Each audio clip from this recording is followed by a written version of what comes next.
देख रहे हैं मी6 न्यूज। సిద్దిపేట జిల్లా మద్దూరు మండలంలోని లద్నూరు ప్రాథమిక పాఠశాల ప్రధాన ఉపాధ్యాయులు పోకల రవీందర్ పదవి విరమణ పొందారు. ఈ కార్యక్రమానికి సిద్దిపేట డీఈఓ శ్రీనివాస్ రెడ్డి, మద్దూరు మండల ఎంఈఓ వరదరాజులు, వివిధ ప్రభుత్వ ఉద్యోగులు హాజరై ఆయనకు శుభాకాంక్షలు తెలిపారు. సమాజం నిర్మాణంలో ఉపాధ్యాయులదే కీలక పాత్రని పలువురు ఉపాధ్యాయులు అన్నారు. లద్నూరు ప్రాథమిక పాఠశాలలో ప్రధాన ఉపాధ్యాయుడు పోకల రవీందర్ పదవి విరమణ సన్మాన సభకు పలువురు ప్రభుత్వ ఉద్యోగులు హాజరై మాట్లాడుతూ ఉపాధ్యాయ వృద్ధి ఎంతో పవిత్రమైందని, ఉపాధ్యాయుడు నిత్య విద్యార్థిలాగా మారి ఎంతో మంది విద్యార్థులు ఉన్నత శిఖరాలకు ఎదిగేందుకు కృషి చేస్తాడన్నారు. ఉద్యోగ నిర్వహణలో భాగంగా గ్రామంలో ప్రధాన ఉపాధ్యాయులు పోకల రవీందర్ విద్యార్థులు గ్రామస్తులు మన్ననను పొందారని కొనియాడారు. విద్యార్థుల మేధాశక్తిని పెంచే ఉపాధ్యాయులే సమాజ నిర్మాతలన్నారు. అంకిత భావంతో పనిచేసిన రవీందర్ ని ఆదర్శంగా తీసుకోవాలని ఉపాధ్యాయులకు సూచించారు. పదవి విరమణ అనంతరం శేష జీవితాన్ని ప్రజాసేవకు అంకితం చేయాలని కోరారు.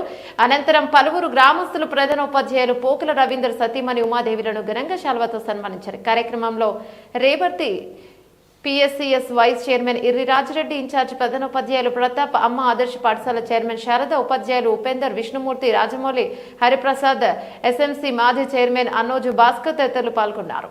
ఎంబీబీఎస్ లద్దూరి పాలిన వరం. ఎందుకంటే ఆ టీచర్ ఎవరైతే మా రిటైర్డ్ టీచర్ ఇక్కడ రవీంద్ర సారు ఆ 370 జీవోలో మన పాఠశాల రావడం, వారి సర్వీసు మళ్ళీ పొడిగించడం, దాని ద్వారా 3 సంవత్సరాల సర్వీసులు పిల్లలు మంచి వారి సర్వీసులో పిల్లలు అన్ని రకాలుగా స్కూల్ కావచ్చు, పిల్లలు కావచ్చు, ప్రతి రంగంలో అభివృద్ధి చెందారు.